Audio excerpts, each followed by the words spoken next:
36 जिल्हे, 36 बातम्या. News G9 Maharashtra. उत्तर तुमच्या प्रश्नांची.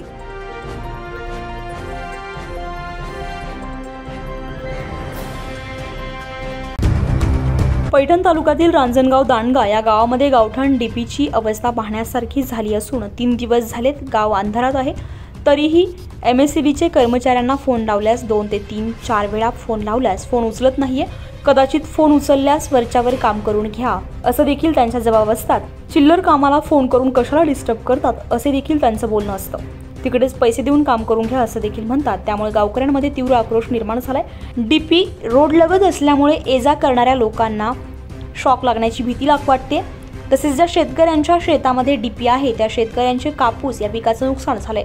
त्यामुळे या डीपीची लवकरात लवकर इंजिनिअरिंग लाईनमॅन, वरिष्ठ अधिकारी कार्यालय पैठण यांनी या डीपीची पाहणी करून डीपीचे काम पूर्ण करावे अशी मागणी शेतकऱ्यांसह सरपंच, उपसरपंच, गावकऱ्यांची आहे.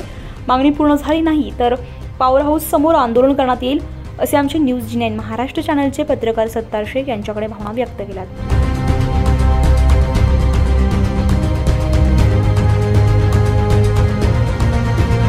न्यूज G9 महाराष्ट्रासाठी प्रतिनिधी सत्तार शेख, औरंगाबाद, पैठण.